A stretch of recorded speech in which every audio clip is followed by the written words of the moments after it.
If you are religious and don't like having your beliefs challenged, then go watch something else immediately.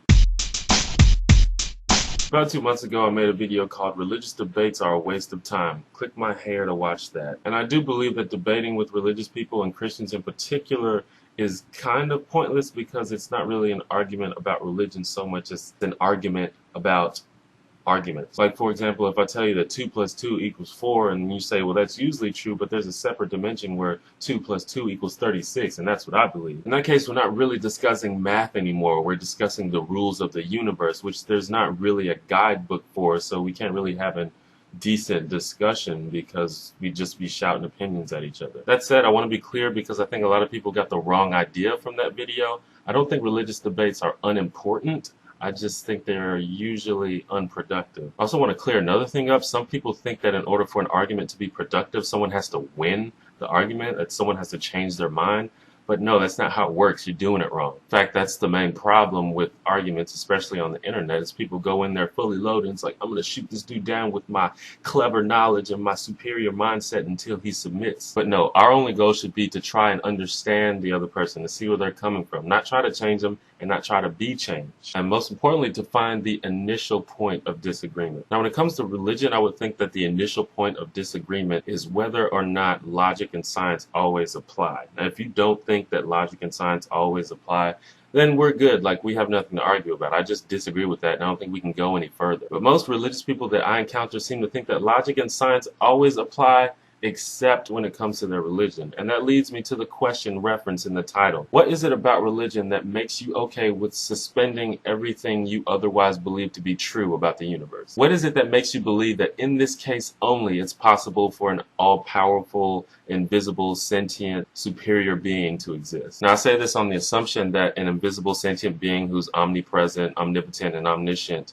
is illogical and scientifically invalid. So if you disagree with that, then please tell me why in the comments or video response. Now, some people say if it makes you feel better and gives you comfort, then who cares what it is?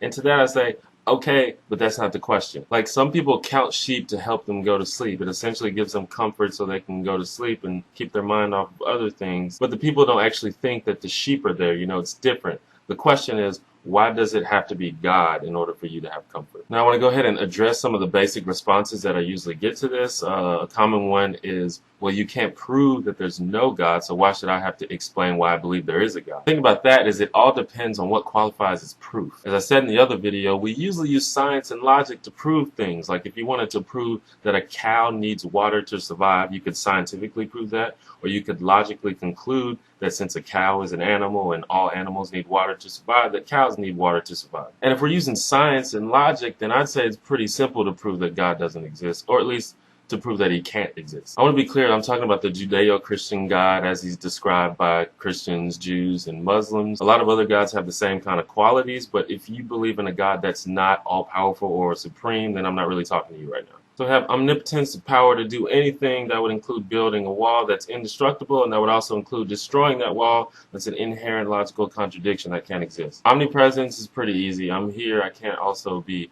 over there. As far as I know, there's nothing that can occupy more than one space at the exact same time, much less all spaces at all times. Now, omniscience is a little tricky because people think of it in different ways, but it's usually defined as all possible knowledge, having all possible knowledge. Presumably that would include the knowledge of how to create reality, but how can a being know how to create reality when reality is required beforehand for that being to even exist?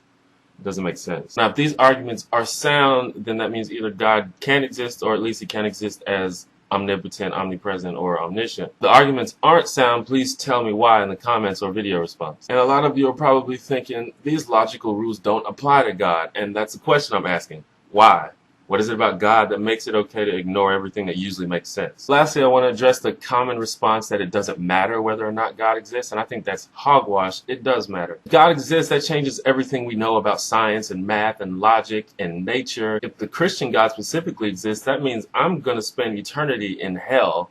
So excuse me if I want to figure that out before I die. On the other hand, if God doesn't exist, that means a lot of time, effort, money, and lives have been lost for no reason, and that's something that we should reflect on and own up to if it's the case. I think it's irresponsible to say that it doesn't matter. So that's my question. I'm not attacking religious people, as you can see. I'm not even asking religious people to explain their religion, which is something I've always kind of found weird. Like sometimes people ask questions like, why is there still suffering in the world? To me, that's like asking someone who's taking a science class, what are bones made out of? Like, those are hard questions that people are not going to know unless they've actually spent time studying. Now, I've asked this question before and I've never really gotten a good answer. Usually people just dodge the question or tell me I'm being insensitive or something. But there's one thing I've learned, and that's to never underestimate the internets. If you know anyone that you think can answer this question, please send it to them, like a scholar or a pastor or your parents, anybody. Just send it to them and let me see what they have to say.